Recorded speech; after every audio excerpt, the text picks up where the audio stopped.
Hey guys, I'm Sai and welcome to A.C.E Podcast Nation, the home of the Danny Batten Fight Show. This is episode number 84, and tonight we will be talking the latest MMA and boxing news and cards, plus, of course, UFC Fight Night from last night, which included the controversial return, some would say, of TJ Dillishaw after 2 years out following a ban for illegal substances. But we've also got Joyce was fought last night in the boxing, which we'll talk about a little bit. And of course, we'll be talking to another top guest from the world of combat sports. But the show is, as usual, live on Facebook, YouTube, and Twitter. A.C.E Podcast Nation, of course, you're home to many other great shows and series featuring top guests, expert analysts, and more. So please do give us a follow on social media. Subscribe to that YouTube channel. Click the bell for notifications. And if you prefer your podcast in audio form, you can now find the Danny Batten Show and all the shows that A.C.E Podcast Nation produces at the Sports Social Podcast Network. Sports Social is the UK's first all sports podcast network. Easy for you to say. But they're all still in the usual places: Spotify, Stitcher, Apple, Google, all those places. They're all still there, iHeartRadio. But the only change is that you will now find the Danny Batten Fight Show under the name The Danny Batten Fight Show instead of under A.C.E Podcast Nation. So tomorrow morning, if you search Danny Batten Fight Show, you will find last week's episode featuring Jack Elgin and tonight's episode as well. But do spread the word about that, because what that enables us to do is separate the fans a little bit, because there are people who like our shows, but they only like the fight shows, or they only like the football shows, or they only like some of the other series that we do. So now they've been separated, but they can all be found at the Sports Social Podcast Network, and very happy to be on board with those guys. A lovely bunch, and looking forward to taking this show and the channel onto bigger and brighter things, as it were. But joining me as ever is former Cage Warriors champion, UK MMA legend. It is Mr. Danny Batten. How are you, mate? I'm very, very good. And boy, was we treated to a good UFC. There were some amazing fights. A real treat. Yeah, it was some good stuff last night. Some very interesting fights indeed. I was really was watching with interest, as obviously the big story, of course, is TJ Dillishaw made his return, but there was a couple of good flyweight fights on there. Particularly looking forward to Kyler Phillips's fight. Didn't go perhaps the way I thought it was going to, but it's so enjoyable to watch. Some really good technical stuff, some good brutal fights as well, which we like. But of course, joining us is another guest from the world of combat sports. I am delighted to say that we are joined by Cage Warriors MC. It is Mr. Hywel Chaplin. How are you, Howell? Not bad. How are we, lads? How are we doing? Excited to be on the show. We're all good. Thanks for having me. Yeah, looking forward to it, mate. It's been good stuff. We have been blessed with some phenomenal guests from all sorts of different levels of the sport, different jobs, different companies, boxing, MMA, whatever it may be, coaches. Been very, very lucky, and I'm excited. Obviously, we had your colleague Ricky Wright on. Must have been about a month ago, I reckon. Yeah. And it was interesting to hear, like, because it's a different side to it, isn't it? It's a completely different view to everything. You know, even down to the shows. Each time you're seeing a completely different way to the fighters see it, to the way Danny sees it as a coach now. You get a front row seat, as it were, to Cage Warriors have been putting on the best fights in Europe easily over the past 18 months, but I mean over the last couple of years probably. But in COVID particularly, those Trilogy shows have not only been a godsend in terms of something to watch for us, but it must have been phenomenal to witness some of those fights. Yes, it's the best seat in the house. I'm blessed and privileged to have it, really. Yeah, it's wicked. I mean, as an MMA fan, like from a selfish perspective, not having fans in the building has allowed me to really explore my kind of more geeky side in terms of being able to listen to what corner teams and stuff are saying, and like I find that really intriguing. So yeah, it's been awesome. I mean, I've just been grateful Cage Warriors have actually been able to put on shows in these mad times, and they've been able to kind of jump through all the hoops necessary to give us a sport we love. So shout out to them. Indeed, yeah. How weird has it been without fans in those, for those shows? Because obviously, like you mentioned there, you can hear the coaches, you can hear the fighters, you can hear every strike, every kick. Like that's got to be a very different experience to normal. Yes, it's weird. There's no getting away from it. It's strange. And the strangest moments for me, like from my perspective as an MC, come when you expect to hear some sort of pop in the crowd or some kind of like raise in noise level and you don't get it. And the best example I suppose I can give you of that is like, I think it's criminal that I announced Paddy Pimblett in front of an empty arena in Manchester, like 30 minutes down the road from where he was born. That I say it every time. That arena should have been packed to the rafters with Scousers screaming. But you finish saying the name Paddy Pimblett and his music kicks in, which is awesome. Like, that's sick. I love his music. But there's nothing, just show his cornermen going, woo, yeah. Like, and there's nothing else, that's the weirdest part. I mean, we've seen it across all sports. I know, like with the football, they piped in the crowd noise and stuff. But like if you press that red button and you get the picture without the crowd noise, it's weird. Like you hear the thud of the ball and someone scores and it's kind of like a much more empty kind of affair. Similar, I was watching the Lions yesterday, and that's another weird one with no fans. But, yeah, it is. It's strange, isn't it? Because like I still remember the first show that me and Danny sort of talked about. After there was with no fans, and we were a bit unsure about it. We were like, I'm not sure how I enjoyed that. I'm not sure how this is going to be. Watching this week in, week out, is it going to be the same? But it soon became very enjoyable because you did get a whole different feel to everything because you could hear every strike. You could hear like how powerful the strikes were, how much damage they were really doing. And sometimes you perhaps don't see that on TV because of the noise of the crowd. Maybe it takes a bit away from the impact of the strikes in some ways. But go on. I think it allows you to view a fight a bit differently as well. Like if you've got a hometown favourite who like lands like a bit of a glancing shot that doesn't really do much, but he's got loads and loads of support there. Like the arena just erupts with noise, and you think to yourself, "Oh, did he catch him?" Like you're caught up in the emotion, even though you're sat there in a neutral position with no skin in the game at all. You think, "Oh, maybe that did land. These thousands of people can't be wrong, surely." So yeah, you're looking at fights from a totally different perspective. Yeah, 100%. So what I like to do, Howell, is with the guests is I kind of take them back to the beginning, as it were. But when did your interest in MMA and combat sports begin? So I'm interested in combat sports, I suppose. I started doing karate kung fu when I was about 6 or 7. And I really enjoyed that, followed that through until I was about 12 or 13. I kind of went off the boil a bit then, just as a teenager, doing general things teenagers do, want to be involved in other things, kind of realised that women existed, all that stuff. And then I guess I got into MMA. I was friends with Jack Shaw in school. So like we were in the same year group together, and we kind of went up to school together. And there was like a group of us who, Jack was the kind of the driving force behind, I suppose.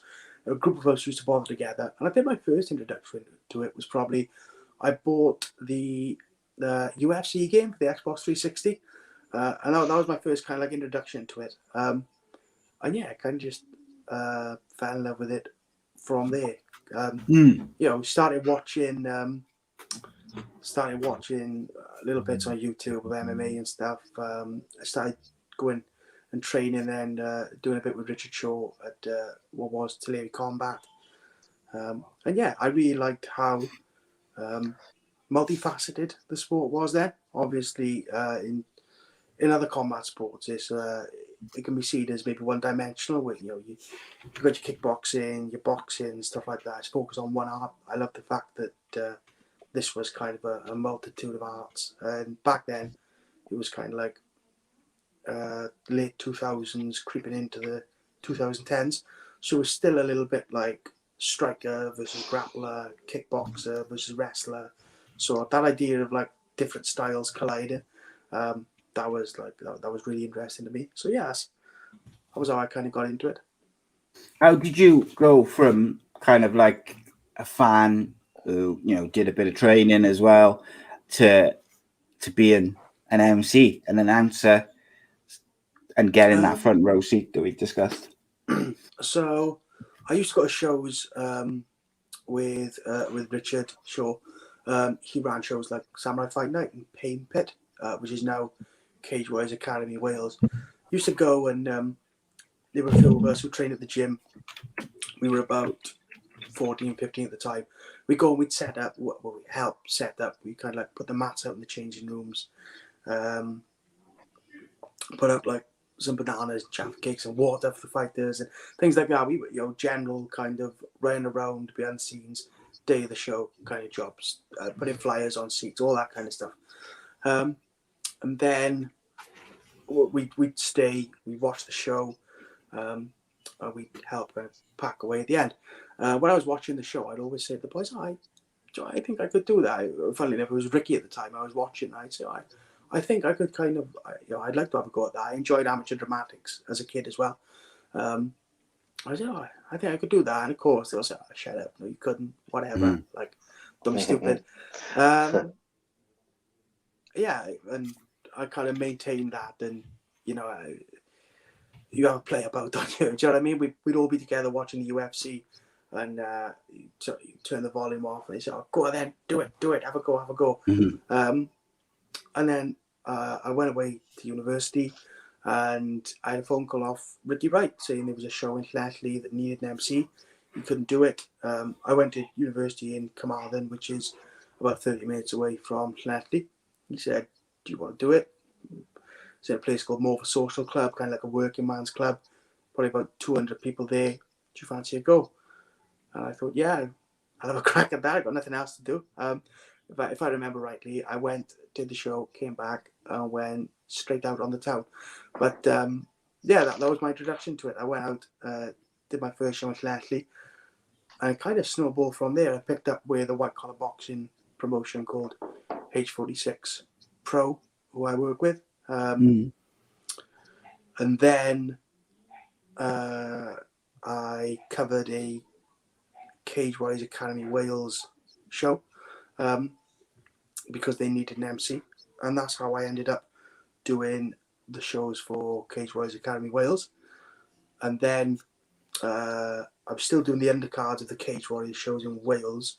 So like when Cage Warriors would bring their number cards to Wales, I'd do the amateur undercard and then hand over to like Andy Freelander, and obviously the whole kind of Cage Warriors Prez team would take over. And then fast forward a couple of years from that, they needed someone to fill in for Cage Warriors 99 in Colchester. I had a phone call saying, will you do it? I said, yeah, definitely. I went up, I did the Cage Warriors 99 show, and then I had a phone call in February asking me if I wanted to take the gig on, as the regular MC. And I said, yes, please, Mr. Boylan. And that brings us to where we are now. Amazing. That really is. It's incredible stuff. It's amazing how those almost those little chances that just happen, maybe just because someone or whatever it may be, just being in the right place at the right time can kind of change just the way things are kind of heading and whatever. Like, if you weren't friends with Ricky or Jack and those kind of people, and you were like just in that right place and the right time, you might not have diverted, or I don't know what the right word is, I suppose, but you might not have been able to have that opportunity to do those MC those early shows.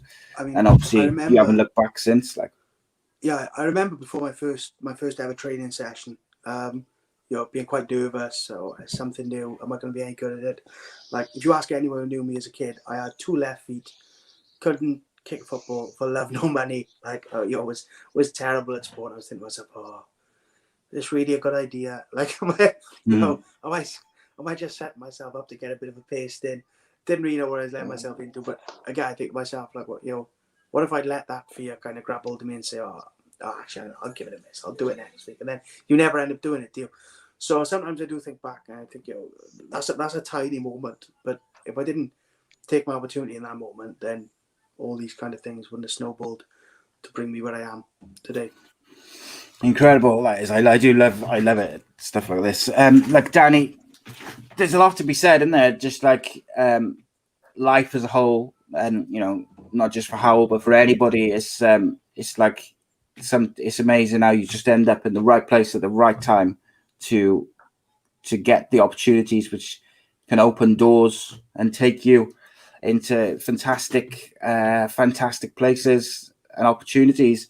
And I mean, look, Howell is one of the best in the business. Hasn't looked back at all whatsoever since those early shows.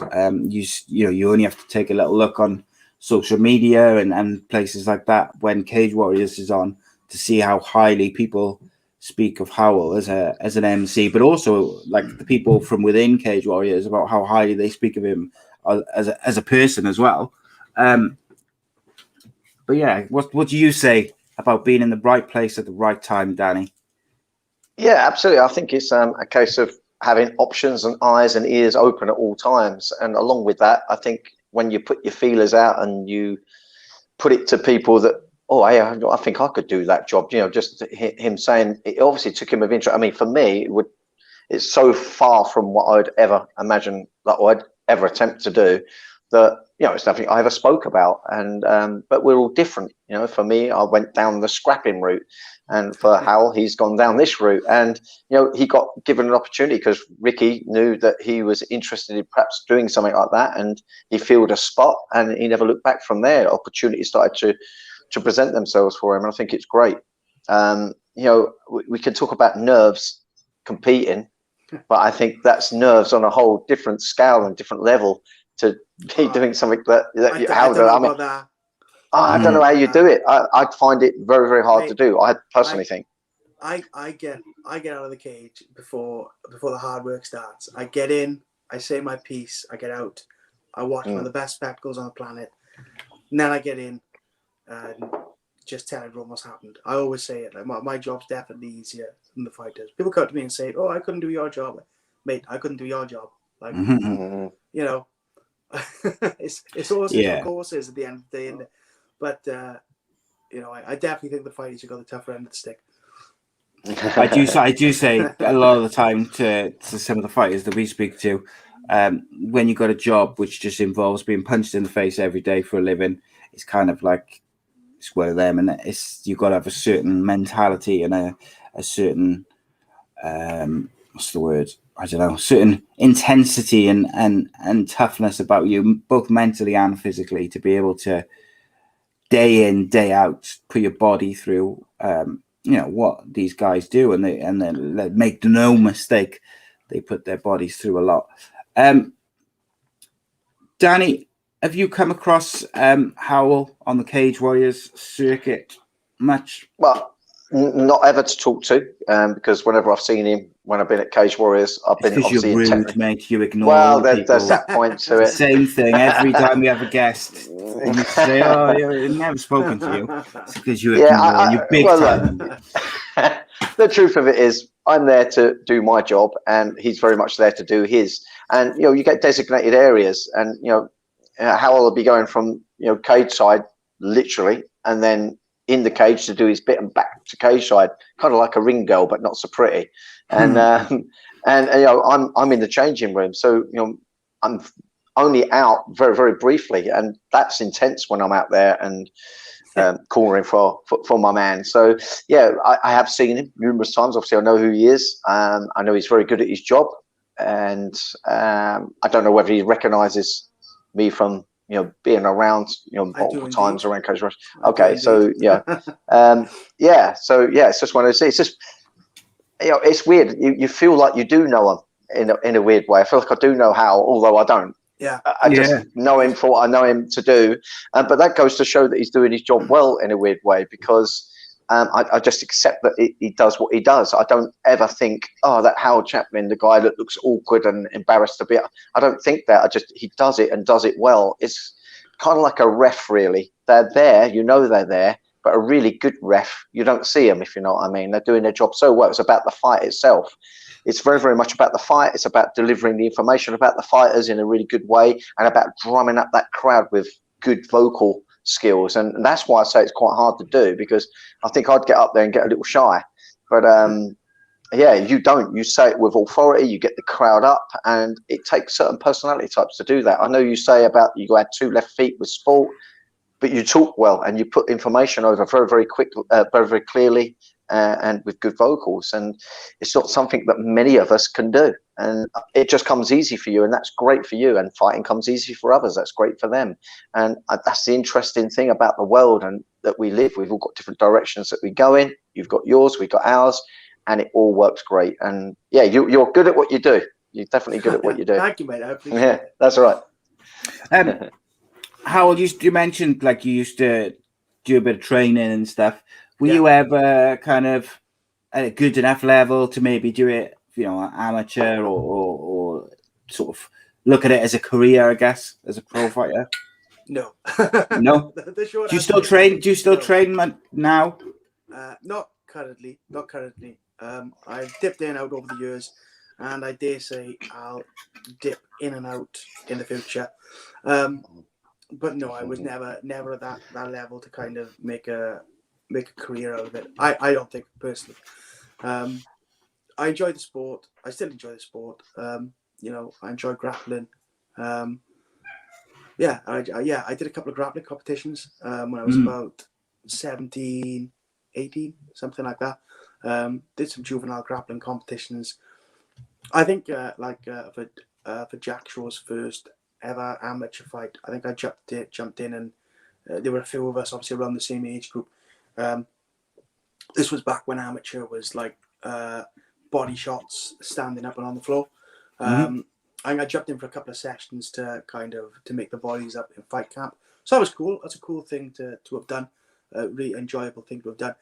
But no, I don't think I would have ever been able to take it to the level.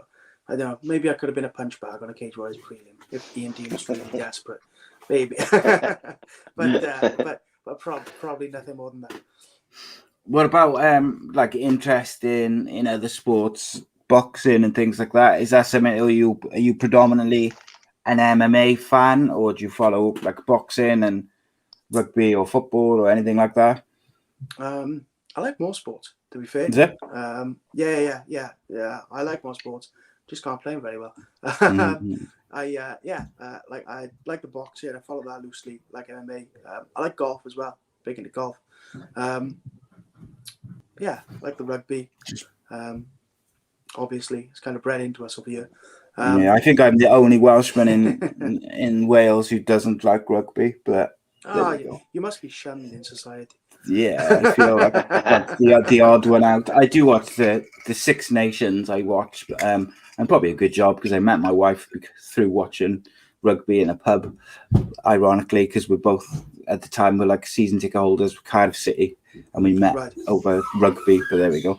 But yeah, I'm not one for rugby, which is strange because most Welsh people are. But I know there's a couple of us around, but we are predominantly outnumbered, without a shadow of a doubt.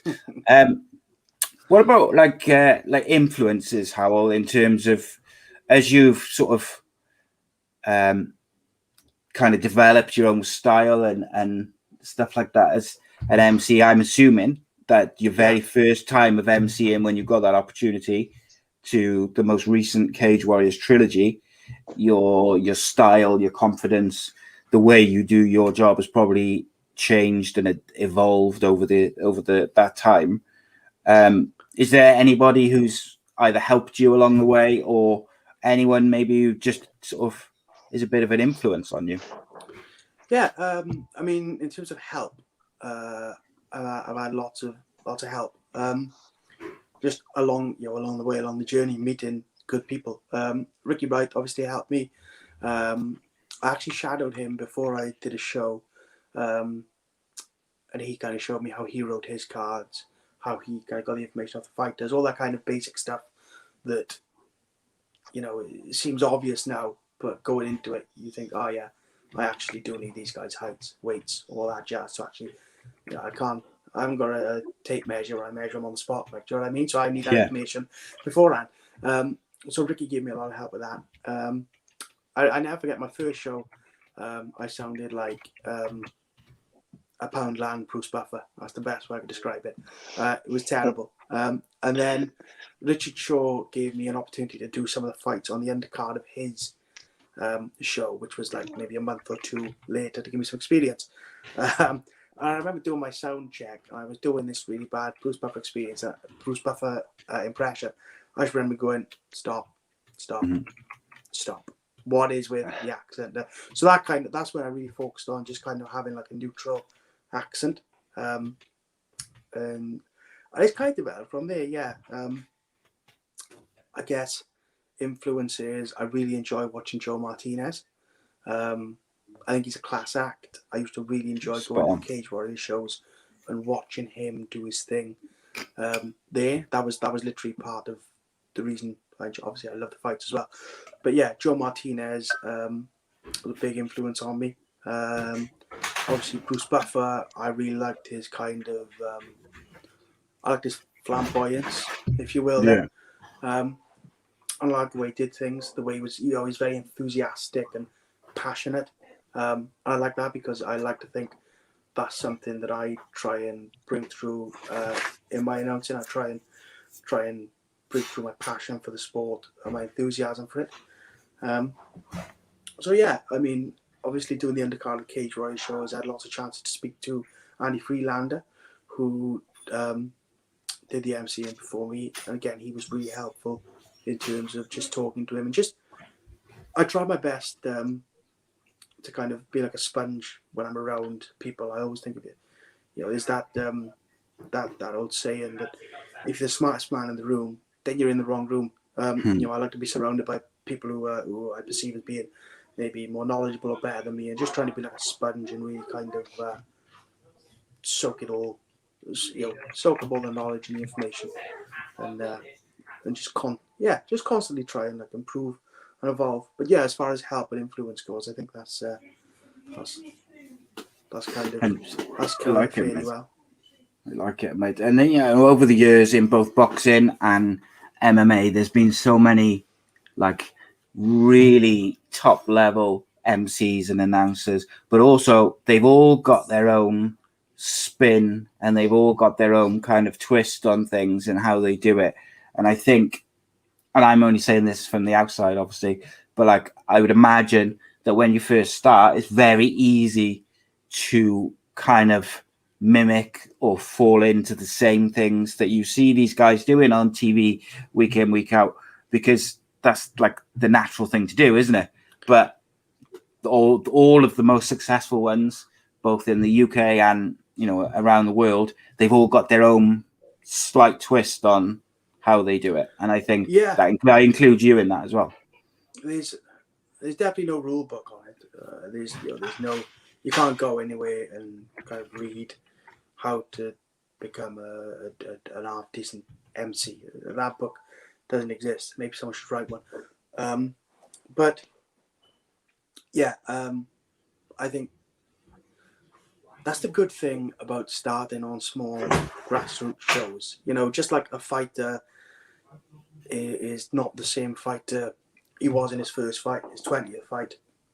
And same goes for a referee, a judge, an MC, you know, anybody, a matchmaker, the whole lot of them. You know, you improve as you go on, and you find yourself as you go on. You want to make those mistakes, and those pitfalls, and those, you know, kind of ruts that you fall into. You want to do that maybe as early as you can, and try and avoid kind of carrying those on later into your career. And when it matters more, every show matters, but obviously get to a point maybe where kind of you know, you're on a larger stage and you don't want to be making these mistakes, and So yeah, similar, same as everything else. You go into a job and you're better at it after 2 years than you were on your first day. Yeah, same Yeah, applies. 100%.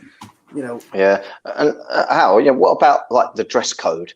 I mean, there must be sort of like things that are classed as acceptable and not acceptable, and and I've noticed some MCs are really brash with their expression of their clothing. Some of them have real snazzy shoes, and is the fashion side of it, the way you present yourself as an MC, is that something that's quite important to you?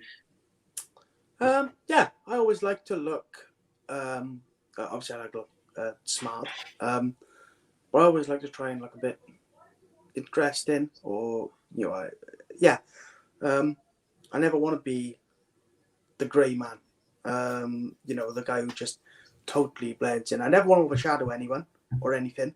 But I always want to kind of stand out to a point. I always because I think bring your style to a point. Yeah, if I remember right, your suit's quite bling though, isn't it? From what I remember, you wear a suit, don't you? It's quite bling.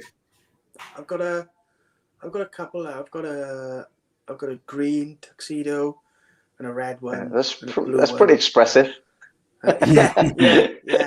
It's I guess horse for courses, I suppose.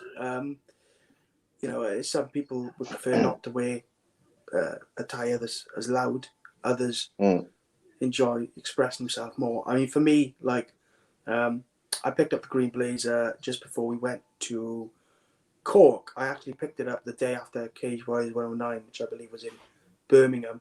I was walking around some shopping place there with my girlfriend, and I happened to see it in a shop, and I was like, I can't leave that there. Like, we're going to Cork next. Cage Warriors returned to Ireland after so many years. I was like, that's perfect. I've got to pick it up. So I did, and that was really cool. So it's nice to kind of just try and pick up different pieces, and it's just fun to just try and pick up something new and different. And I think there's nothing wrong, particularly on those big shows and stuff like that. You want to stand out a little bit, look smart for the occasion, as it were, because these are big. These Cage Warriors shows now. They're big shows, particularly when the fans are going to be back. There's going to be thousands and thousands of fans there. You've got to dress for the occasion. Just going back to something you said about people improving and what you are for your first show. It's not what you are 2 years in or whatever. Like, I can't even watch my first couple of podcasts.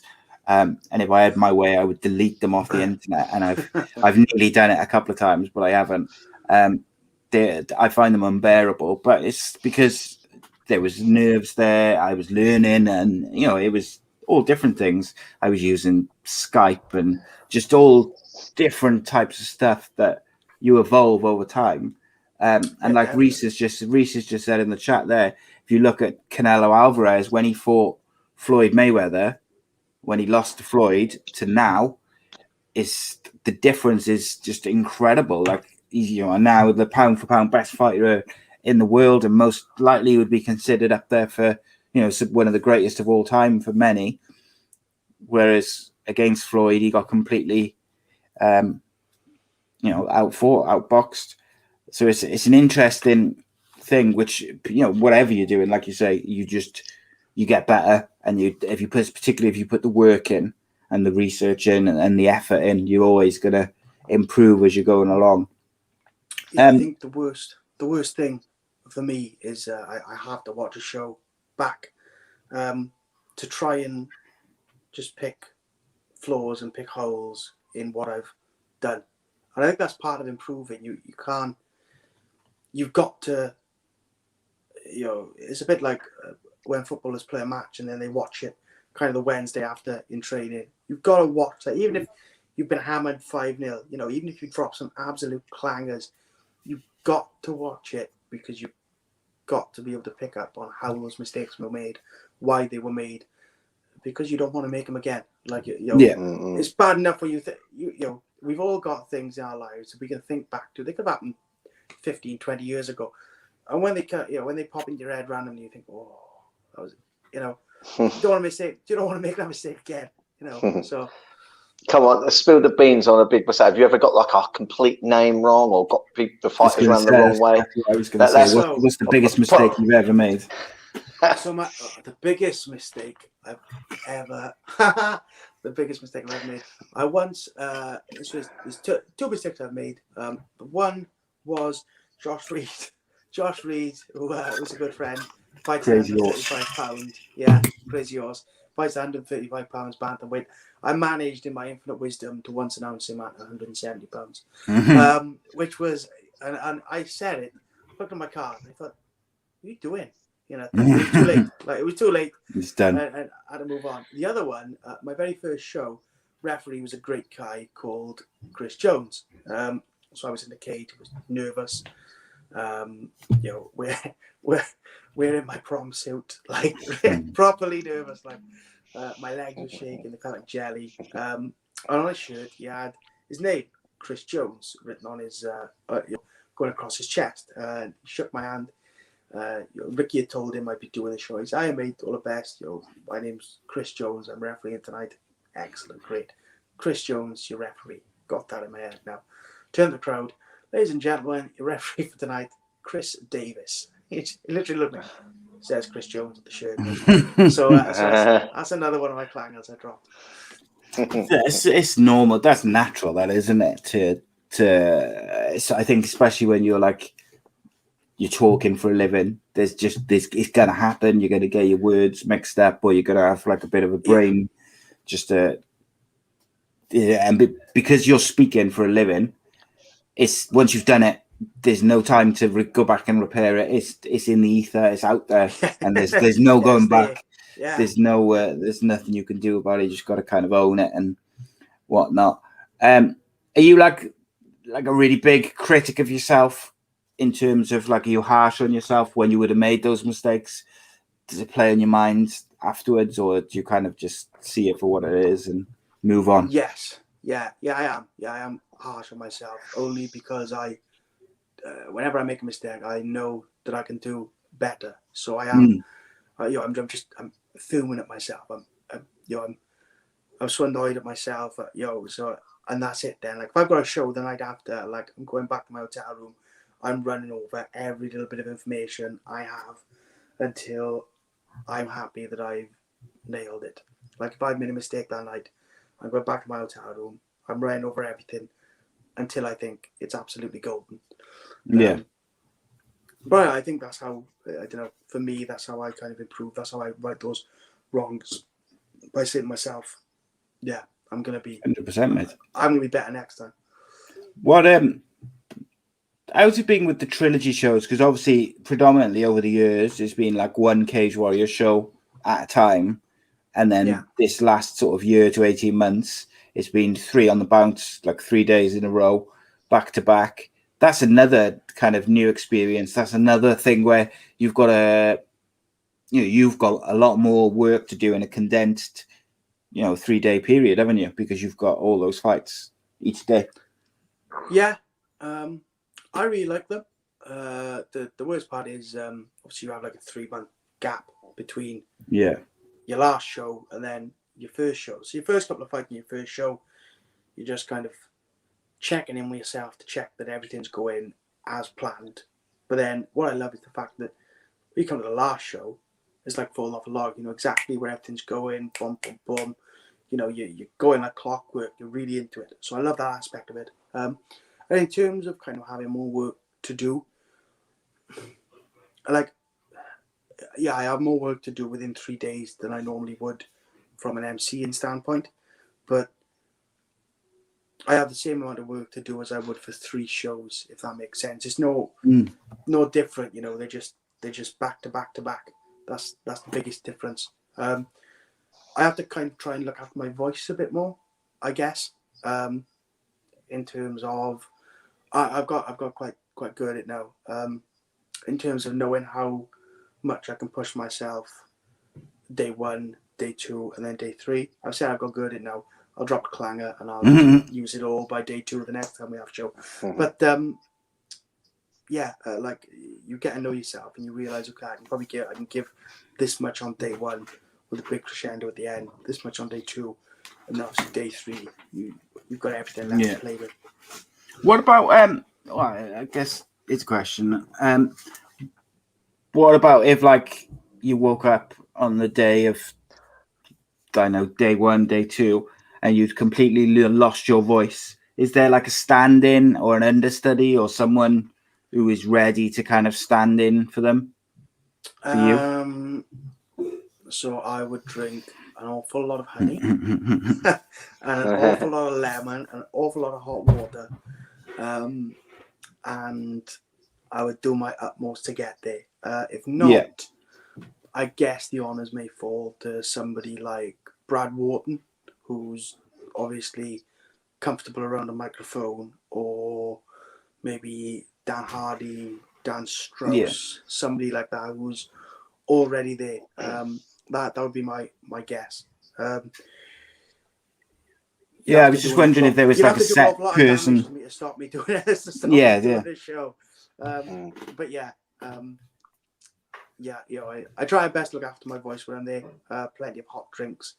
Try and cut out like the chocolate and all that kind of stuff that's bad for your voice until after the shows. But there would be somebody there, part of the broadcast team would be able to fill the gap, I'm sure. So Donna just asked in the live chat, she said, are you interested in the Taekwondo at the Olympics? And if so, what do you think went wrong with Jade Jones? Do you think the lack of crowd would have impacted her as much as she said? So I have to be honest, I haven't actually watched the Taekwondo at the Olympics. I've watched no Olympics whatsoever, so it's difficult for me to say. Terrible faux pas on my part. But in terms of the lack of a crowd, I would say different fighters react differently to crowds. Some absolutely love it and feed off the crowd. Like, you look at like Paddy Pimblett, he seems to adore the fans.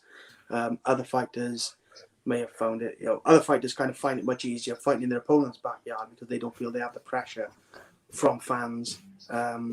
So it depends. If she's somebody who thrives off kind of the push of the fans and the roar of the crowd to kind of push her into that 6th gear, then maybe it did hinder her, but it's tough to say. Like, all fighters are different, all people are different.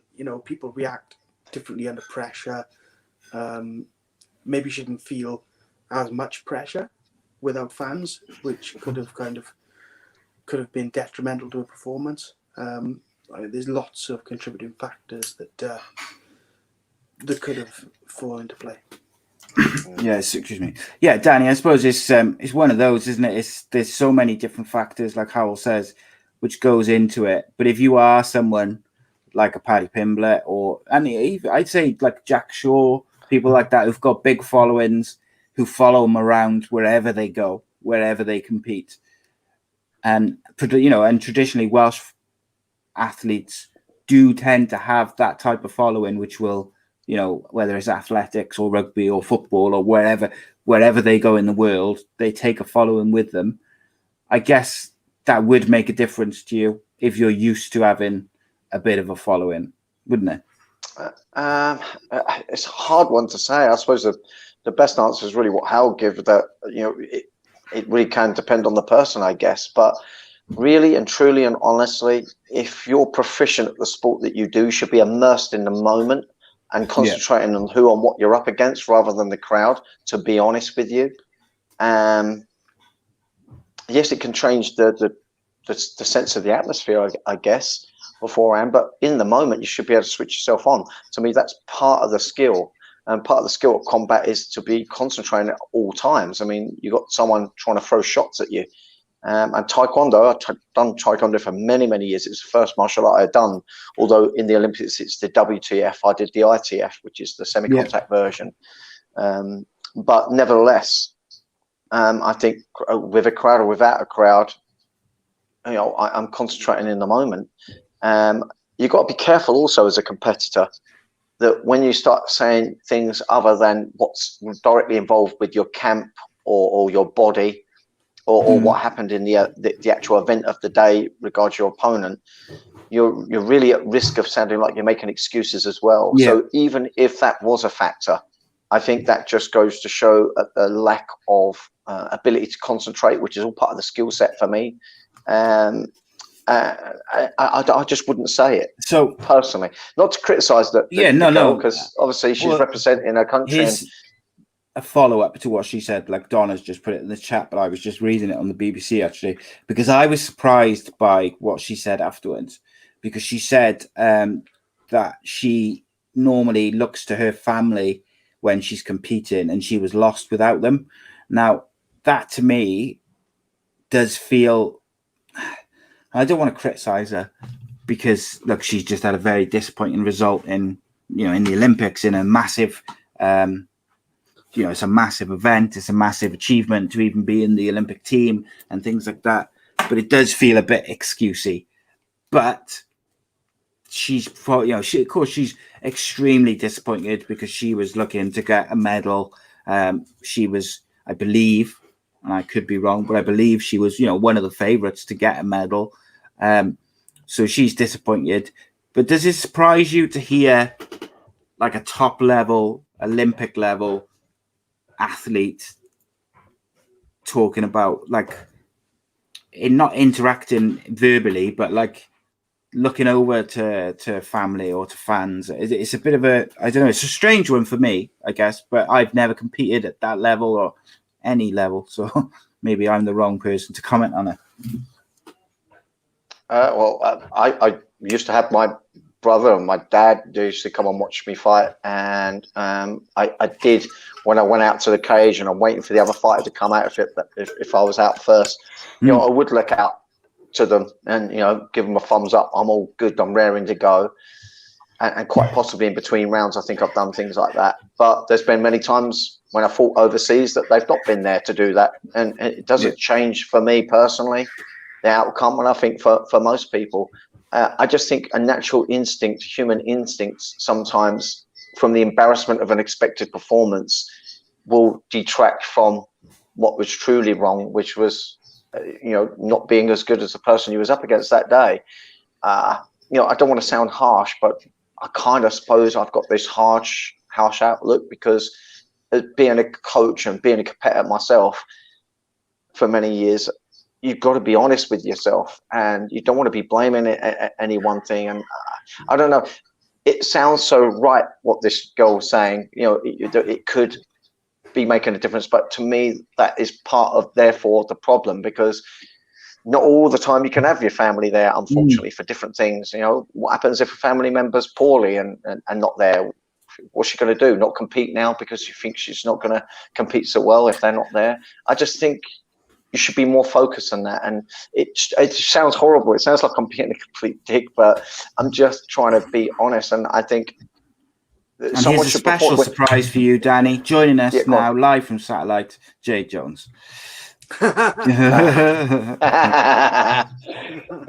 no, I don't know. I don't know whether it sounds wrong what I'm saying, but no, I do know what you're saying. I do know what you're saying, and I think it's not to be critical of her. And look, to compete at that level is phenomenal. I feel sorry for all the Olympic athletes because what they've had to deal with, first of all, with the delay for a year, and then just since they've gone out there, the amount of COVID cases within the Olympic Village, and it's got to be distracting. I don't care how focused you are and how one-dimensional, in the zone you are. It's got to be making those athletes anxious, and it's got to make them feel isolated because they must be scared to interact with anyone in case they end up with COVID, because there's so many cases within the Olympic Village and within the teams and within the coaches.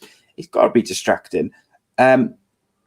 Andrew Bridges says you have to rely on your skill set, especially if you have the opposition's crowd booing you, and at the end of the day, it's just you and your opponent. Yeah, and I think I kind of agree. That's a good way to wrap it up, I think, isn't it? And look, again, not criticizing Jay Jones personally. I would have loved Jay Jones to have gone and got a gold medal. Just talking generally, it's a strange one, though, isn't it? Because athletes, particularly even in combat sports, like fighting, like Paddy Pimblett, for example, wherever he fights, there's gonna be like hundreds and thousands of scousers traveling to watch him. Jack Shaw, there's hundreds of Welsh people go and watch him.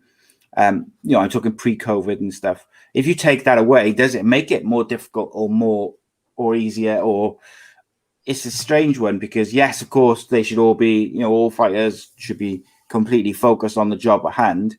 But if you are used to a certain level of support, it's going to be different. But then maybe this past year to 18 months, maybe that's changed that for everyone, because people are used to competing with no fans. So maybe for Jade Jones, it was just difficult because it was the first time she had competed without there being fans in attendance. Whereas, so maybe we are being a bit overcritical, I don't know, because, footballers, rugby players, cricketers, fighters, they've all been doing it for the last 12 months, competing with no fans, without their family and stuff being there. So, I don't know. It's a strange one. Good question, though, Don. I like that one. Yeah, very good. Howell, Reese had a question. Where's he gone? He said, as the MC, has any fighter surprised you by how friendly they were, or how much of an a-hole they were, should we say? And you've got to say names. Yeah, well, put him in a position, isn't it? I think every fighter I've come across really has been pretty friendly. I mean, I try not to get anyone's way before the fight. Similar to what we alluded to earlier on in the podcast, they're also there to do a job as well as I am. That's kind of why I try my best not to interfere too much with fight teams or coaches or any of that, unless I know them particularly well. But yeah, every fighter's been super friendly. I haven't, touch wood, had a fighter that's been an a-hole yet. I mean, never say never. There's always time. Someone could call me out on my pronunciation of their name or something. But no, nobody. I've not had any a-holes or anything like that. And every fighter I've met has been really friendly. I say this all the time. Like, considering the nature of their occupation, fighters are some of the nicest people in the world. Like, I haven't. If we had a world full of fighters, met it'd be a better any. place. I can say half of that. Yeah. They're more honest people, that's for sure. All the fighters that I've spoken to on this and the other shows I've done, I've not spoken to one fighter where I've come away thinking, he's a bit of a dick. Like, none of them, not one, not even a little bit. Maybe I've just been, just lucky. I don't know, but I'm sure they're out there somewhere. But there we go. It is what it is, I suppose. Go on. I was just going to say, I think there's a certain level of self-confidence and self-assurance when you put yourself totally on the line, like these fighters do. There's no need to have any kind of persona, and I don't mean persona as in the McGregor effect in terms of selling the fight. I mean persona behind closed doors when you speak to people. I think that they bear all inside the cage, and I think the majority of the time they realise that there's no need to put up any kind of facade afterwards. Yeah, and I think even the ones who've got a bit of that arrogance about them in the build-up to fights, 9 times out of 10, when the fight's over, they're the most humble human beings in the world, whether they've won or lost. You do get the odd fight where there's a bit of this or a bit of that afterwards, but the majority, even the ones with a bit of needle in them, they still are pretty humble in the way they go about their business afterwards. What do we think about the Paul brothers, Howell, from your little corner of the world? Like, what do you think of them? Look, they are obviously businessmen, and they obviously do smart business, because people wouldn't pay that much to watch me fight Floyd Mayweather. So they're obviously doing something right in that respect. And can I blame them for taking the fights they've taken to make the money they've made? No, I can't. It's like, they're making life-changing amounts of money. Yeah, of course you're going to take that fight. you know, you got a family to feed, you got a family to provide for. Yeah, I'd take that fight if you were offering me that. Yeah, I'll get in there and get leather by Floyd Mayweather. That's you know, no skin off my back, no skin off my nose. But yeah, I mean, I think that what it's doing is, I think it's probably doing more detriment to boxing than MMA currently, because it's these like boxing exhibition matches. You've got kind of, you know, people like Floyd coming out to fight one of the Paul brothers and all that. No, you know, so I do think it's doing more detriment to boxing than MMA at present. But I mean, I didn't tune in to watch it. I mean, the one has anyone? Sorry, I don't mean to interrupt you, but has anyone noticed about the commentary? How immature the commentary's been, how uneducated it's been. I mean, that makes the whole thing so much more unprofessional, and I was astounded by some of the things I was hearing. It was truly, truly shocking. Right. You would have thought they would have had much better comments, wasn't it? It was awful. It enlightened me, because I refused to so the Triller one, I think they had Oscar De La Hoya, who was, to put it politely, off his box. Right. And yeah, I think Snoop Dogg was on one of them, and it is what it is. You're going to get what you're going to get with those guys and what they are now. However, in that sense, I actually felt a little bit sorry for Jake Paul, because Jake Paul's actually a better boxer than what people give him credit for. I don't think Logan Paul's ever going to be, you know, a world-class boxer. I think he is a very popular person around the world, or unpopular, whichever way you want to look at it. He can sell pay-per-views if you put him in there with the right person.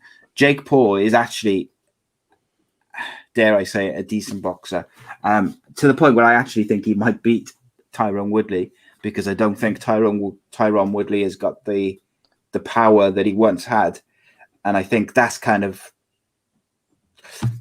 for like, whether it was same with Ben Askren and Tyron Woodley, is like they need to have the power to knock Jake Paul out, because Jake Paul's got the size, but he's also got the boxing technique. He trains only boxing. He's been training, and I think what people don't realize with Jake Paul is he isn't just been training boxing for 2 years. He's been training boxing, I think, I can't remember when it was, but before he was like doing Vines and YouTube and all these different things that has made him popular, he was training boxing back then. So he has got, whilst he's only got, you know, a few fights professionally, and they're all against, you know, like a baseball player and a basketball player and Ben Askren, who's a wrestler.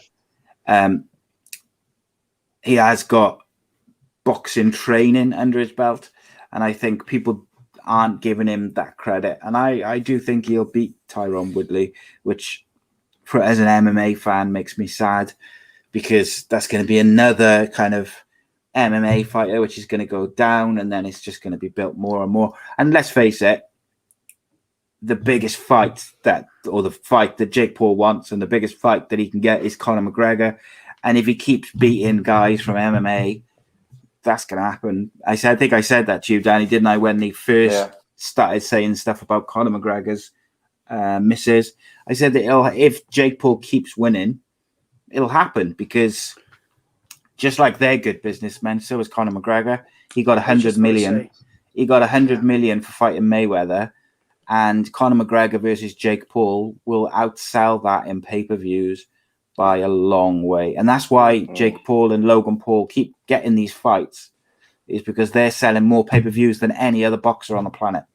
Even the likes of Canelo Alvarez and Anthony Joshua and Fury and all, you know, the biggest names in boxing, the Paul brothers sell more pay-per-views than them. So that's why they get the fights, and that's why pay them the money. People love to tune in for a freak show, don't they? Well, there's that as well. And there's just something about it which you just got to watch it. In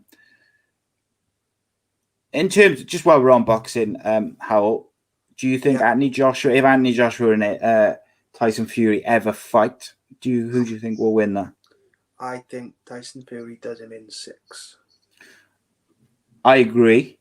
However, the longer it goes on without them fighting, so like if they fight next year, then I think Tyson Fury wins. If they don't fight for 3 years, then I think Anthony Joshua wins, because Anthony Joshua's got age on his side. I get what you're Tyson saying. Fury's he's only gonna get slower, and that's if Tyson, like if they don't fight for another 3 years from now, say, just for plucking a number out of the sky, Tyson Fury has got to stay fit and sharp at his age, with some of the issues that he's also had previously. It's not a guarantee, and just like it's not a guarantee that he can, I do think he'll beat Deontay Wilder, but it's not it's not like him turning up to fight a bum, for a lack of a better word. It's not like one of those mandatory challenges that gets thrown in every now and again. Yes, it is someone he can lose to. I think he beats Deontay Wilder, and I think he probably beats him relatively comfortably. But Deontay Wilder does have that knockout power that will catch him at any time, as we've seen. Like when he clipped him in that first fight and he went down, I thought he was out. So Wilder does have that. It's one of my favourite memes of all time. That is when someone put Tyson Fury getting up from after being knocked down by Deontay Wilder to like the Undertaker's music and him sort of rising from the dead. It's phenomenal. Right, Danny, I just want to, before we move on to the UFC from last night, did you get a chance to watch the Joyce bout from yesterday evening? Yes, I watched it. Yeah. So, I got this thing with Joyce. Like, he keeps the juggernaut, as he is known. He keeps winning. He's a champion. He's clearly got something about him, but at the moment, I do feel like against the very best fighters in the world, I think he would get found out. But that's not to say that by the time he was to fight those guys, he will be good enough, if that makes sense, because he seems to always get the job done. He can certainly take a punch. I don't think he could absorb shots like he did last night, trying to leaving his chin out and facing down the fighters. He couldn't do that against a Tyson Fury or a Deontay Wilder or an AJ even. Because they've got another level of power. However, you have to give him credit that he just keeps winning, keeps going. And it's a weird one. Like, impressed, but also a bit wary, I suppose, would be the best way I would describe it. But look, I'm happy that another British heavyweight is moving towards a world title shot. I kind of really agree with much of what you said. In fact, all of it. I saw some good fleeting parts of his game. Looks a little slow at times. His head's a little stagnant. It was a little worrying that he was getting hit with the overhand, both off the left side and the right side, kind of time and time again. Collis had his intentions to sort of be a little bit like Van Holyfield. He was sort of like trying to circle in close with his head. He's giving away some height and reach, and so he's having to use overhands to get in. But he was getting in a little too frequently for my liking. Joyce lacks a little bit of finesse with his footwork, which can be something that would help get him out of trouble with those big hitters.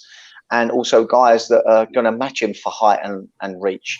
I just think what went into his favour a little bit was the fact that he had height and reach advantage, and it began to play to his physicality style as those rounds rolled on. I do think it was a little bit of an early stoppage as well. I don't know whether you would agree. So I do. My point would be, if he's taking shots, throwing anything back, eventually the referees kind of got to say, like, enough's enough. And he wasn't really responding. He was just taking shots. Maybe, I'm not like saying absolutely it was a phenomenal stoppage. And I can understand why Takam was a little bit frustrated, should we say. But ultimately, referee's job is to protect fighters. He wasn't throwing anything back. And these are heavyweight boxers. You got to make sure that you're defending yourself and you're throwing things back. Otherwise, the referee's going to stop it. The thing is, for me, he was still intelligently defending. He was still bobbing and weaving. He was still trying to get his arms up. And to me, he was still throwing out a few strikes. But he was getting landed on. But he was not hurt previously. It was not like in any other round or in that round previously to that episode of shots landing. So for my mind, there was no danger, no risk to the fighter in what was happening. I don't think Joyce would have kept up that pressure for very much longer from that moment that the ref stepped in to stop the fight. And I think we would have seen the fight go on, because it would have been really interesting to see how Joyce would have dealt with trying to put someone away, it not happening. This would have been a great experience. I think gradually feel that he was robbed of an experience to see how he would deal behind, to having to sit behind a jab again, recoup again. He's been robbed of that experience, I personally feel. But there's, I'm not a boxing specialist, and Joyce is a big old boy, and having numerous strikes by him, I'm sure, is not nice on anyone's head.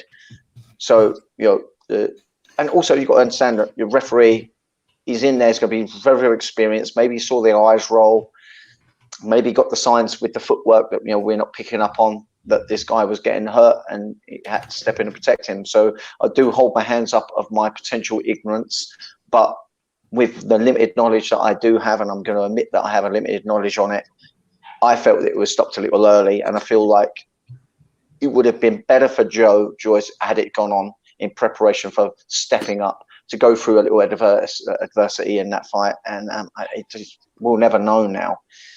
I don't know. And again, to agree with you further, there was a few concerning things that Joyce was experiencing in that fight that you wonder whether, if you don't put those wrongs right up at a high level, whether he'd be able to succeed.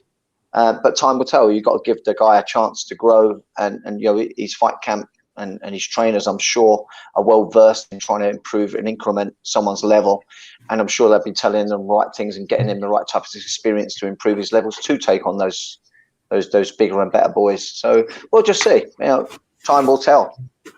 Yeah, he's got a very good team about him. He's got S-Jam Boxing management team around him. And of course, we had Shane Watson from S-Jam Boxing on before. These guys know, they know what they're talking about. They're very good, a good team to have around him. I just felt, I'm no Xbox expert. I watch much more MMA than I watch boxing. I just felt that against the likes of a Fury or an Anthony Joshua or even a Deontay Wilder, if he got hit like he got hit by Takam, he'd probably be out cold. But then maybe he wouldn't, because he's shown he's got a chin. He did get hit and he was able to keep going. I didn't really feel like Joyce was ever in trouble at any point in the fight. I felt like he was always in control of the fight. In terms of the stoppage, I've just watched it again, and having listened to what you said and then watched it back again, I can see why people think it was a little bit early. I think the big problem for the referee is he takes 3 shots with his hands by his waist without moving. He kind of just takes them and is just walking backwards as he's taking them. That's the only thing I can think of in terms of that, because you are right. He hadn't taken any big damage previous, like in the round before or anything like that. He wasn't, but he did take 3 quite big shots with his hands down by his hips, and he was walking backwards while doing it. So it is what it is. Andrew Bridges in the chat said if it was allowed to go to the latter rounds, maybe the outcome might have been different. And I think the other thing to bear in mind is these are heavyweight fighters, and one punch can finish a fight, can't it? At that weight class. Mm-hmm. And Joyce, the way he was boxing, was walking him down. It's not inconceivable to say, as he got tired, that he could have got caught by a big shot, and then it's game over and the fight's over. Joyce is 35. It is kind of now or never for him, I think, in terms of stepping up to fight those top quality, top level fighters. So we shall see, I guess. But look, you can only beat what's in front of you. He won. That's right. And like I said, I thought he was very, very comfortable in what he did throughout. But I'd never thought he was in any danger, should we say. Right. UFC last night. Just overall, Howell, what did you think of the UFC card? Did you enjoy it? Yeah, I thought it was good. Really enjoyed it. I thought there was some high level MMA going on, like some really enjoyable fights. I know we had a few decisions, but sometimes you can get a bit of a boring kind of ground out decision. But I didn't think they were particularly boring fights. I thought they were really interesting fights. I enjoyed them. Good. They were two fights I did watch on the prelims, which I know we're not going to talk about the prelims, but I watched them because I was interested in the fighters.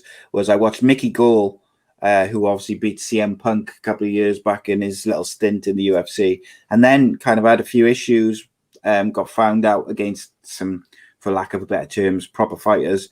But he won via a rear naked choke in the first round against Jordan Williams, and I thought he looked like he'd addressed some of the big holes in his game that he had been found out in. I'll be really interested to see where he goes, because he's got quite a high level grappling game. So if he can improve his striking and his movement, I think he's got potential at least. So I'd like to see how he goes. And another one was Shajara Eubanks defeated Elise Reed via a TKO in the first round. I was really pleased to see Shajara Eubanks get the win. I really like watching her fight, and I'm just looking forward to seeing what she can do now. She looks like she's sort of back to her old self again. She looked like she had addressed some of the glaring issues that she'd had previously. So we shall see. We shall see. Danny, I'm going to give you as the man with the name on the show. You can choose if we start with the main event and work backwards, or if you'd like to build up to it. We'll build up to it. Let's get some tension build up. Let's get it. So Adrian Yanez defeated Randy Costa in the first fight on the main card via TKO strikes. 2 minutes 11 into round 2. Tell me a little bit about this one. I'm just going to freshen my memory. 1 second. Here we go. Hang on. I'm just clicking it. Yeah. Yeah. Okay. Yeah. This was really interesting, actually, because Costa looked so dominant in that first round and had an uncanny kind of swagger about his form. And when I say form, not set piece form, his moving form. His hips were doing something strange.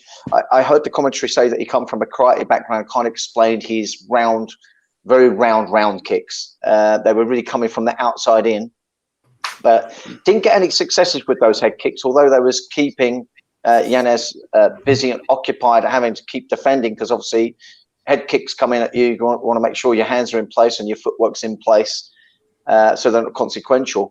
But then, of course, started getting eaten up with that jab. That jab was just like a laser beam, and it just kept hitting him right on the nose. And Costa was just looking so dominant. I just wonder whether Costa slightly outstretched himself with his gas tank. He really, really did put it on him. And the number difference in the score was huge at the end. But Yanez actually come on strong toward the very latter part of that round. And although it was nothing to try to claw back that fight, it just took a little something out of Costa, both in his attack and both in his receiving of the counterattack from Yanez. And coming out in that second round, Yanez, you could tell that he received a little bit of damage, but was clearly calm and confident in his form and started pressing Costa back.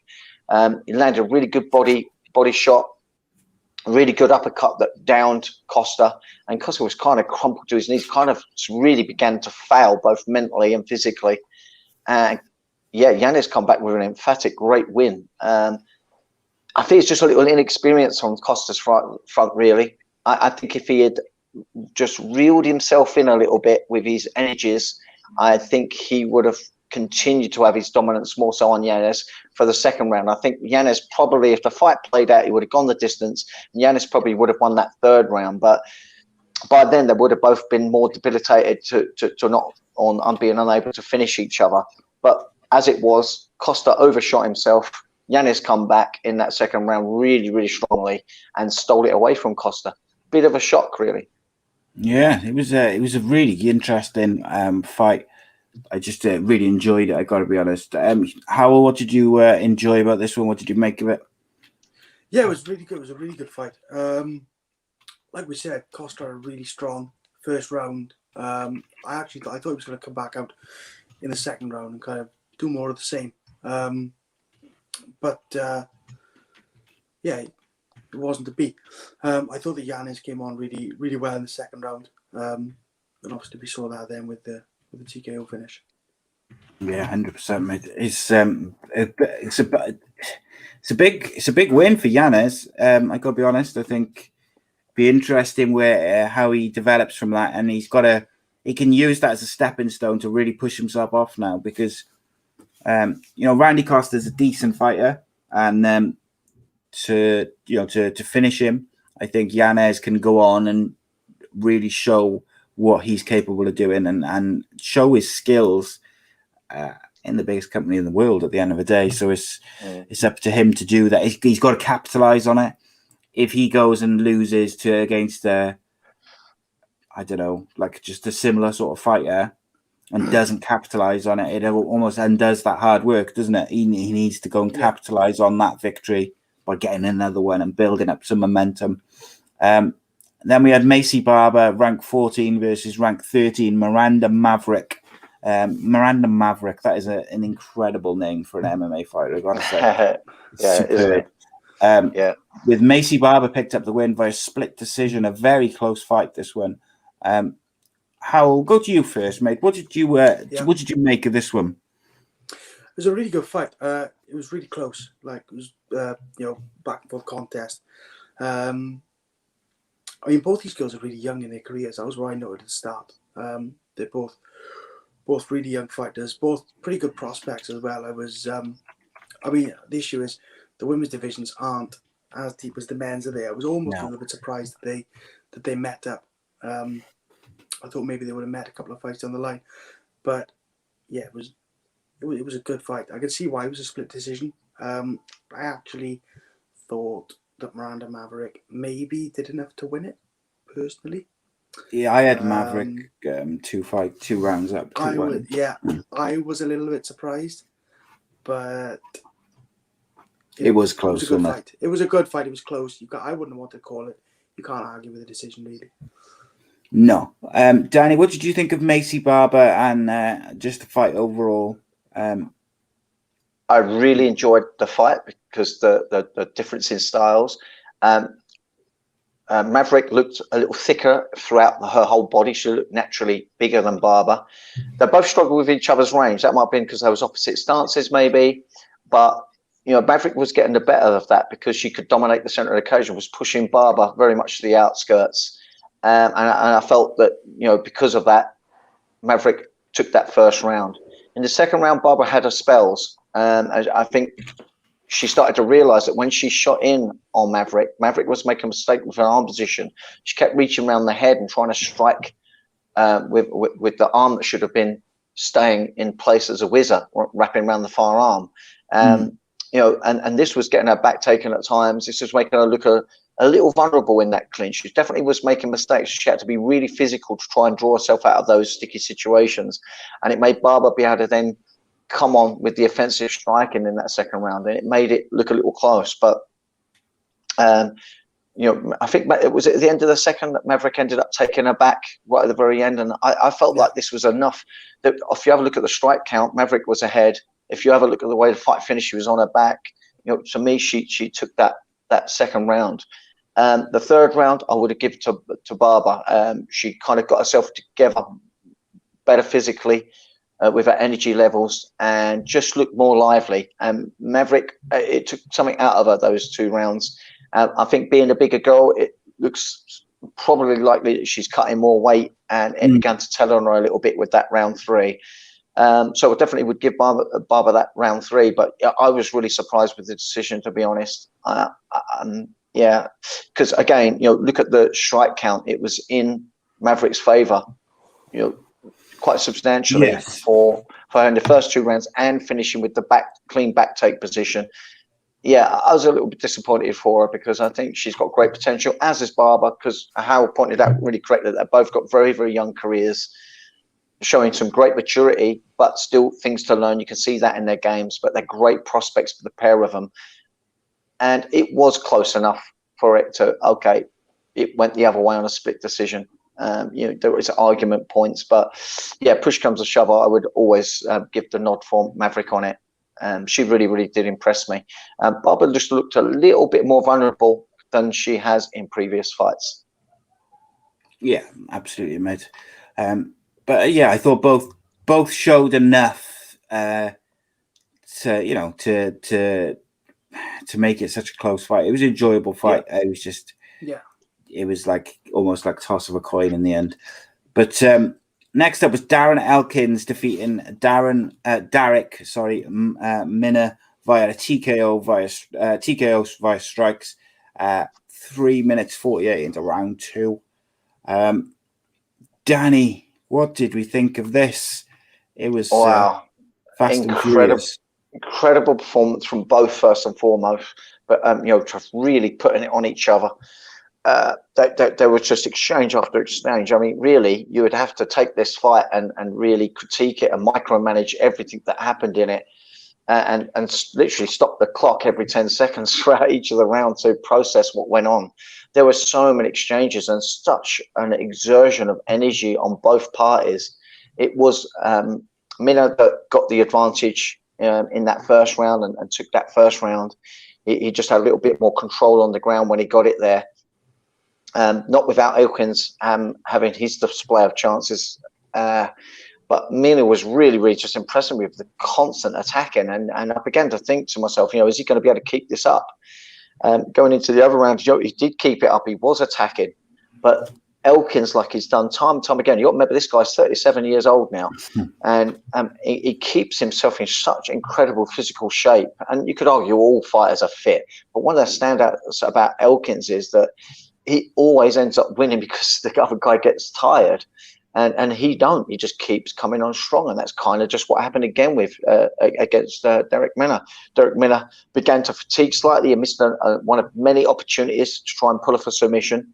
Ended up putting him on his back, and Elkins, with his solid wrestling background, took a top position, started doing a crucifix top position, and Mina just had no answers for it. And I think his answers weren't there because his energy levels were no longer there because he overextended himself, like we were talking about in the other fight that we talked about tonight. I felt like he just pushed it too hard. I think if he just held on to his energy and did enough to win that first round and didn't overdo himself, he could have perhaps controlled enough of it and paced himself enough to take each round in succession, because he certainly showed the skills and the potential energy to ride through for those 3 rounds. But I just feel like he put too much in it. I think his game plan was to overwhelm Elkins, but it's not been done before, and it didn't happen again. I think other fighters have to sit up and look at this fight if they're going to fight Elkins and think about trying to beat him another way other than trying to steamroll him through cardio, because it's not going to happen. Because when he took control of the pace, Mina had no chance of getting back and looked truly, truly vulnerable laying out underneath. I think he momentarily escaped the crucifix position. I remember was put only a little bit back into it, and I think he got put back into it very, very quickly because he was so fatigued from all the multiple attacks that he'd done. So yeah, it's just again another energy level assessment of where you're at to try to win the whole process of the potential fight, rather than just trying to win a round and winning it really dominantly. A win in a round is a win in a round. You don't have to overblow yourself. I think if you're winning, say 50 strikes to 10, why try and add another 20 strikes onto it?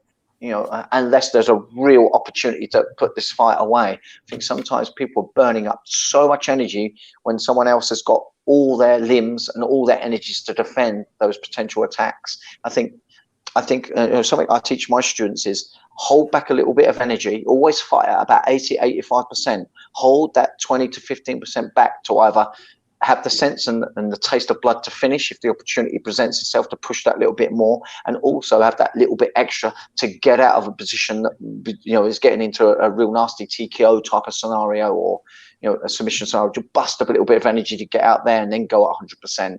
But these guys are going 100% when the other person's got 100% to defend.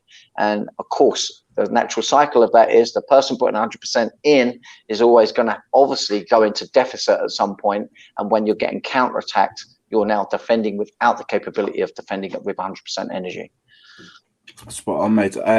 Not a great deal to add to that. I mean, Darren Elkins' stamina and intensity is just incredible, unbelievable. He's just non-stop, and he wears down his opponents, doesn't he, Howell? Impressive, I thought. He managed to weather a great storm as well, I thought. There was a point, I think it was in the first round, where Mina chained together like 3 submission attempts in a row, and he managed to strike craziness. off. Like, obviously, A, that's going to exert plenty of energy on Mina's part, but B, that's, you know, look at the confidence that's given Elkins. Like, you know, when you look at the, you know, he's going to feel on top of the world from getting himself out of those awkward positions. And again, like, Mina had a really strong first round. You can't take that away from him. But Elkins is just so durable. And there's a part of me that thinks is that that's why Mina tried to chain those submissions together, why he tried to finish the fight early, because he knew he was so durable and he knew that it was going to be dangerous. The later on the fight dragged. So, you know, did he think, right, I'm going to go out there, I'm going to expend all my energy, you know, I'm going to blow it, you know, rightly or wrongly, I'm going to try and blow it all early on and kind of get him out of there and get him down. Yeah, you could be right. This could have been the game plan. Yeah, it could have been the game plan.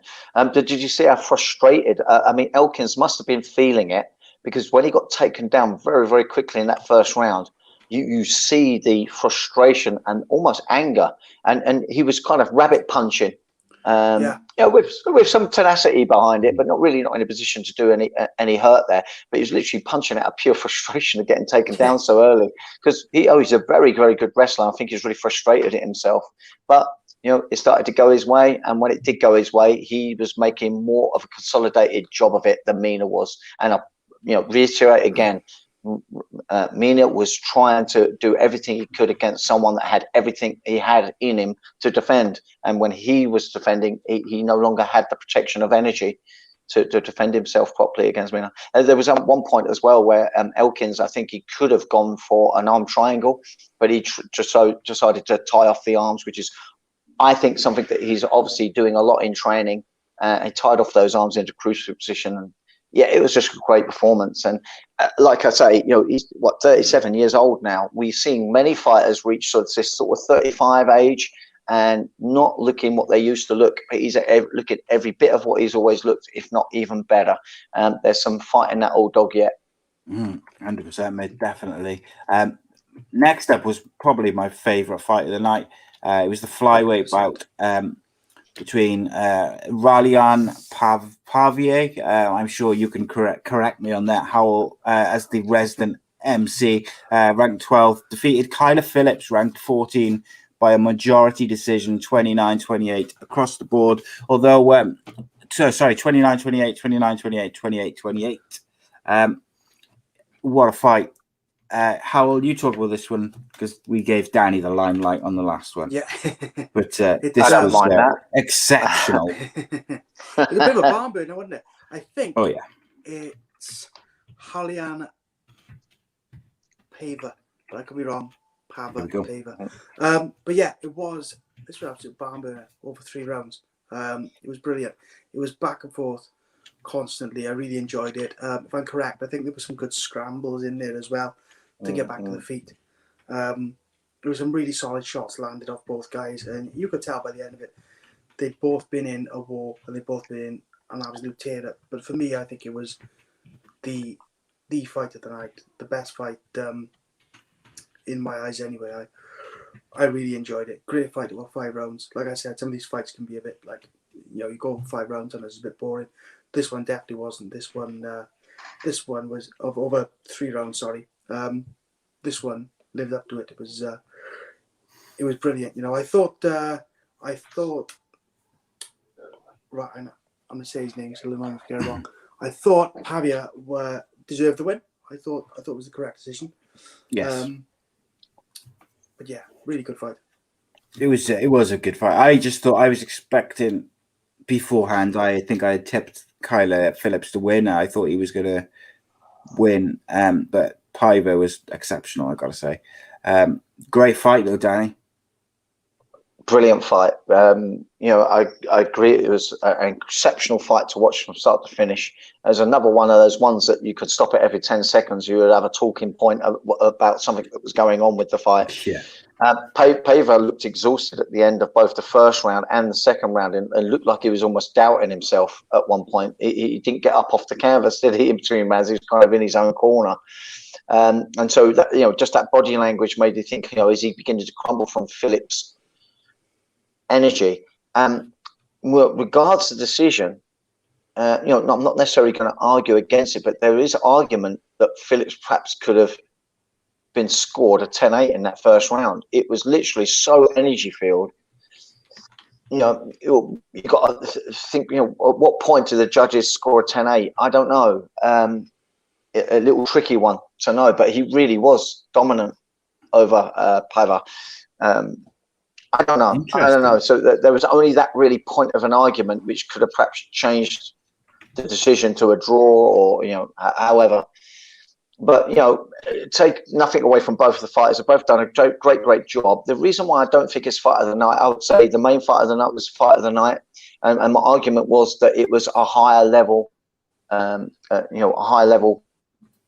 high level people dueling it out. I think with Phillips and Paiva, they were both scrambling so heavily that it was a little sloppy strategically, a little sloppy technically. Okay. I just think the pace was so broad. I think because one was pushing the pace so hard, it kind of made the other person have to push so hard too.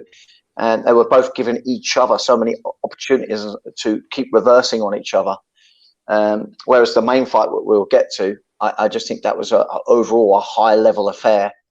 And so for that, I would rate that the best fight of the night. But I mean, it was still great. I mean, I love it when fighters just put it all out in there, and you've got to respect these fighters for doing it. They both gave it their all. And it's at the end of the day, it is subjective, isn't it? In terms of what people enjoy and whatnot. But I thought both this and the main event were exceptional.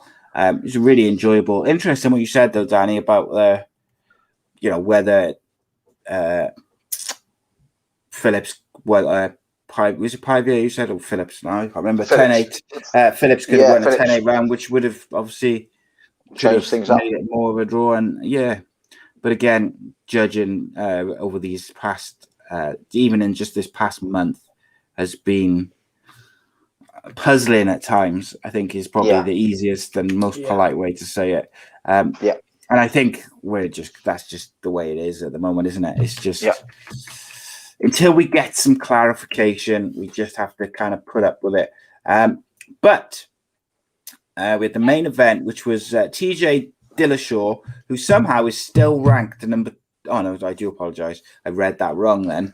TJ Dillishaw making his return after 2 years out from a performance-enhancing drug ban, faced number 2 ranked Corey Sandhagen in a 5-round fight that went to a decision, with Dillashaw picking up the victory via a split decision. Look, we were all on last week's show. Myself, you, Danny, and our guest all were quite clear we didn't particularly want TJ Dillashaw to win, just because he's been a proven cheat, this, that, and the other. However, credit where it's due, to come back after 2 years out and not just fight, but fight the number 2 ranked fighter in the division over 5 rounds and perform at that high level, you have to give him credit. As long as he passes all his drug tests, of course. He gets the credit then.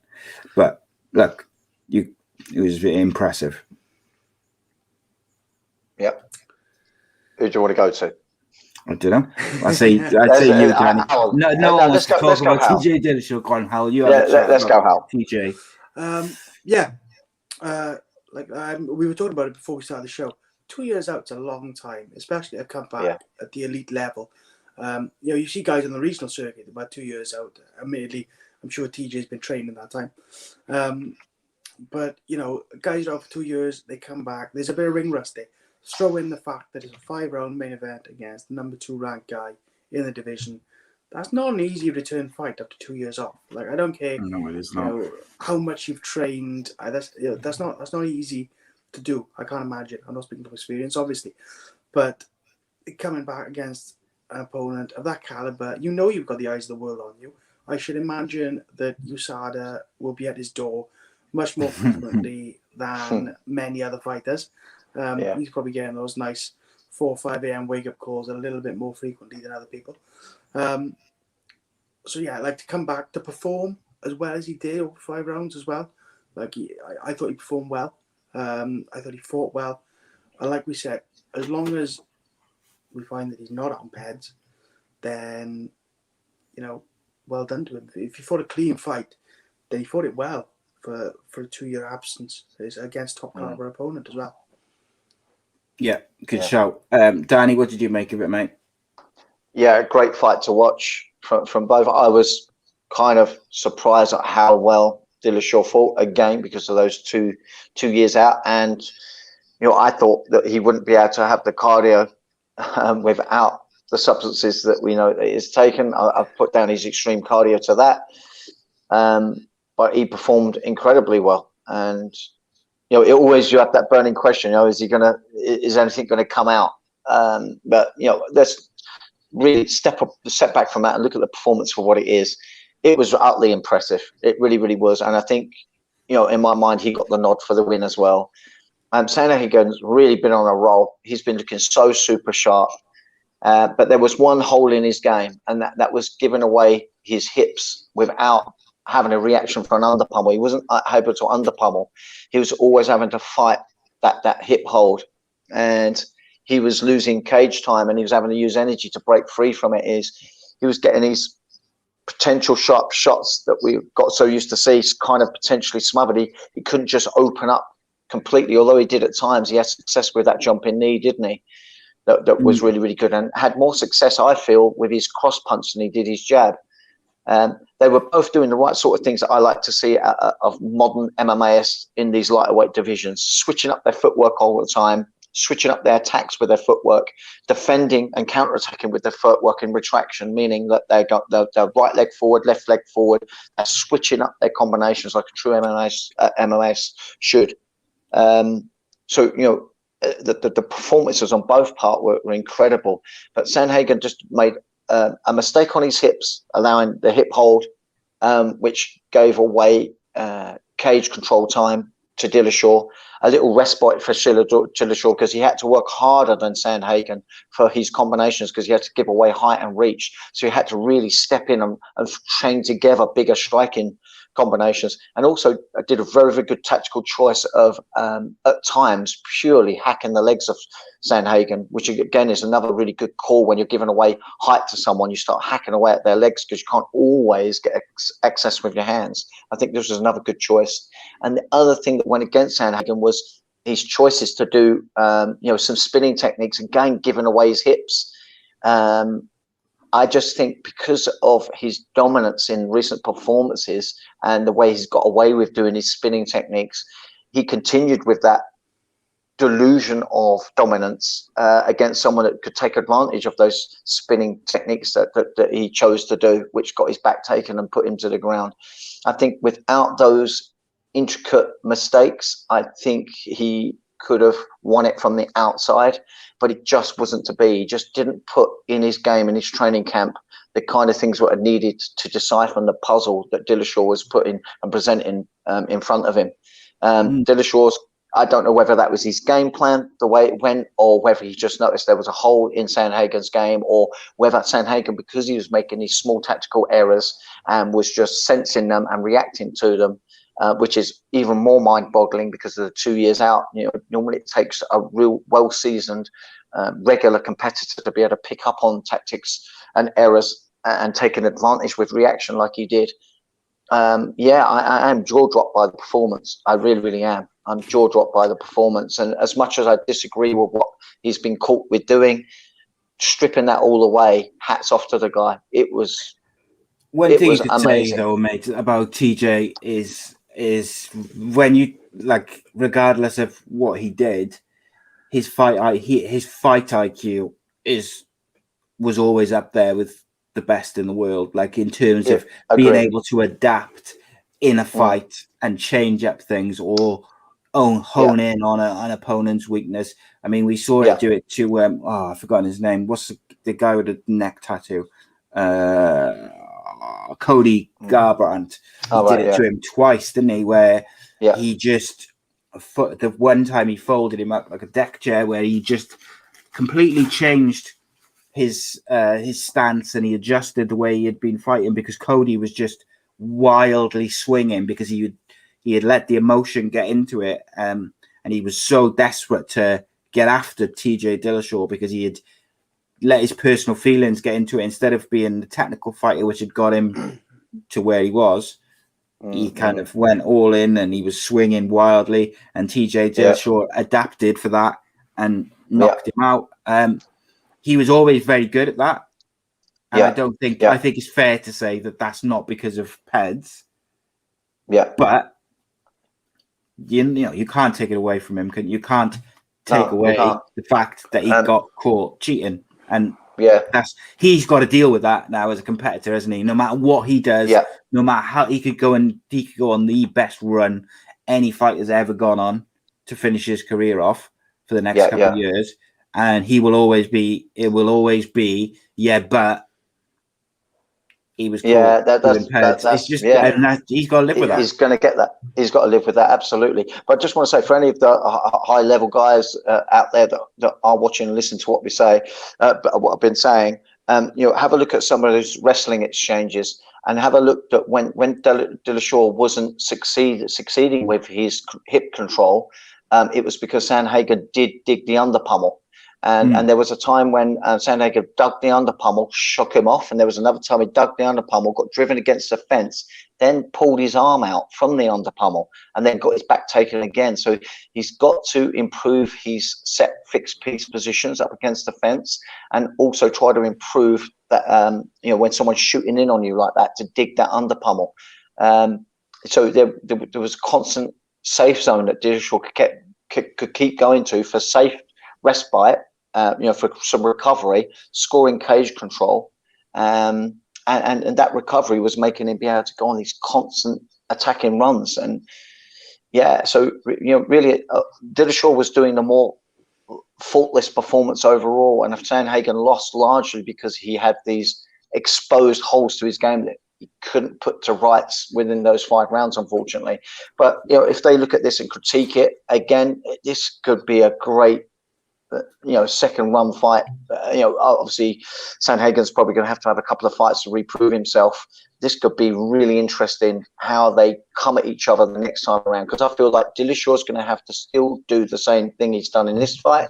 He's going to have to force that style on Sandhagen again. But Sandhagen, if he prepares right, could have more defensive skills for the successes that Dillashaw had, and therefore be more attacking and counter-offensive.